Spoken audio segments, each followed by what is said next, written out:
They tell me that I'm never gonna make it. They want me to do something that could make sense. They hate when I keep dreaming I'll be. All right, so today we are going to do a door, and this door originally had black over the top of it, so we had to remove all the black or get most of it. Otherwise, if we had edges like this and ridges, it would actually show up in the paint. And then we're going to go over it with some industrial strength paint, give it a little bit more adhesion to the door and a little bit easier to work with. And this is the Vansicle equipment paint. So it is an industrial grade paint. They use it for tractors, and they also use it for other farm equipment. So this should stick to the door pretty well. We shouldn't have any issues. You can build this paint pretty much at any hardware store. I think we picked it up from Baumgars. It's actually really reasonable. Fleet Farm has it as well. I think you're looking at about $40 per gallon. And now we're going to use an air sprayer. They usually use these for cars and stuff. This isn't what we normally use to spray doors. You can actually see the pressure gauge. So he can adjust the pressure as he goes. This is first coat, so he's going to get a lot of it. It isn't going to look the greatest, but there will probably be a second and third coat as well. We just got to make sure that the first coat really sticks, and once that adhesion's there, then it's just coats to make it look good. So this is an oil-based paint. It's very hard to remove from your skin. You're gonna need chemicals, so make sure you're wearing gloves or something along those lines if you're working with it. If you're spraying it, it's really not that bad. We're in a well-ventilated area. The booth is on, and it's kicking out all those bad fumes, so we're not really having to worry about that. As you can see, it's already starting to kind of dry. That's what those lines are. And Kenny's gonna hit it one more time. And that's after first coat. So it is a gloss, so it will have a little bit of a shine to it. And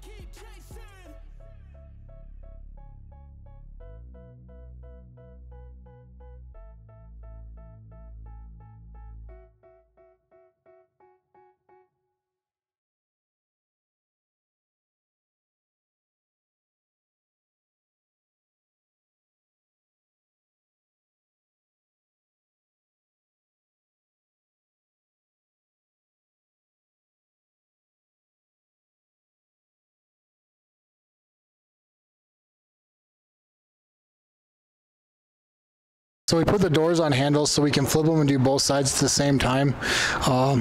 So we actually had these handles custom made. It's really not hard to do. If you can weld even halfway decent, you can make these yourself. But we do have a buddy that works in Whitewood, and he did do these handles for us. They're just held in by wood screws, and we've never had one really break off. And if you do need to, we can get bigger screws into those doors. The biggest worry about these are when we put them on the wood doors. You can split wood doors if that's not in the middle, but we've never really had an issue with it. Kenny's going to go ahead and do the last little bit of prep, which is just taping that rubber sealer off. With the oil-based paint, the rubber sealer will actually get eaten up if it's covered in paint, and it'll actually kind of disintegrate. So you really want to keep this paint away from the rubber. Some big All right. So as you can see, starting in the middle of the door, that's not the greatest way to do it, but it does prevent the reach. And with this kind of gun, it puts enough paint on where you're not going to have dry and you're not going to have those lap marks. Then he'll get this done, and then he'll rush over and do the other side to avoid those lap marks. There will be, like I said, two to three more coats of this paint. This is basically how you would do like an auto body paint. Is the same gun is used for that. We go a little bit higher pressure than you would use on a car, but very, very similar. So if you ever sprayed a car, you kind of know exactly what we're doing. Again, you want to do this in a well-ventilated area. Make sure that not a lot of stuff's around, because this paint will travel. It doesn't dry as fast as like your latex paint, and if it does get on something, it's very hard to remove.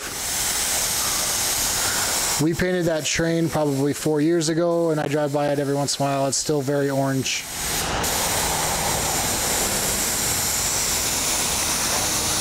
Actually, this summer we painted the train. I had orange legs pretty much all summer.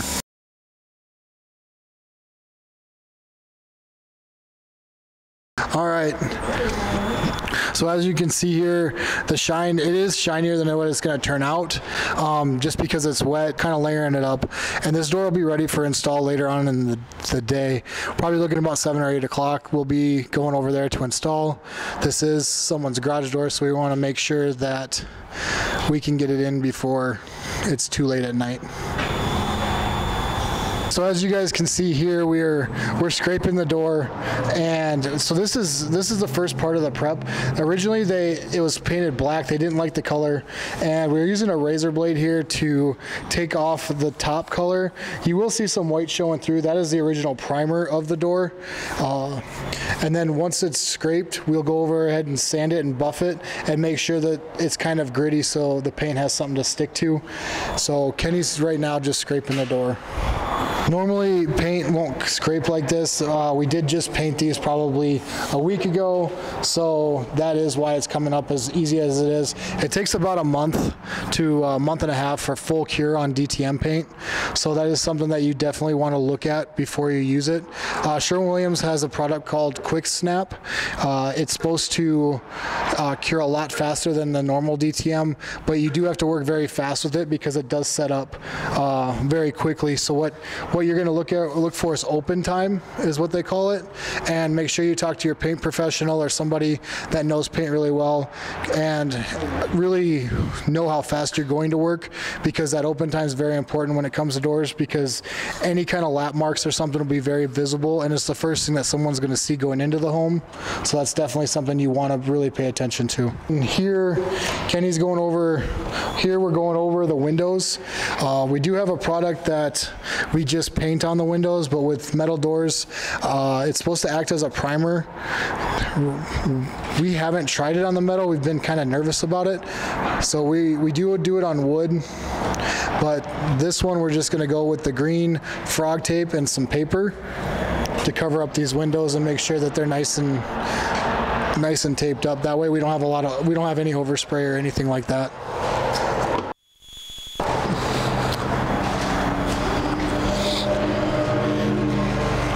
Careful there, Kenny, you're gonna knock the door over. That big old belly. Thank you. The paper we use is just painter's paper. It's really thin, but it does hold all the paint.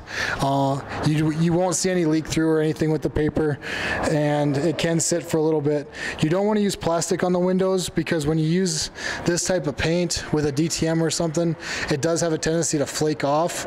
So when you remove it, it'll actually flake off the plastic. Paper, it tends to absorb it, but it still doesn't have to bleed through. Different path from everyone, and that includes you. Who are you to tell me how to live life? In these times it feels like nobody's right, yeah. So I'ma figure out what else we succeed, and then invest all of my time into that. Alright guys, that's how we paint a door here at Black Mountain. Thanks for watching. And I don't think you have a clue, what could that be? They tell me that I'm never gonna make it. They want me to do something that can make sense. They hate when I keep dreaming I'll be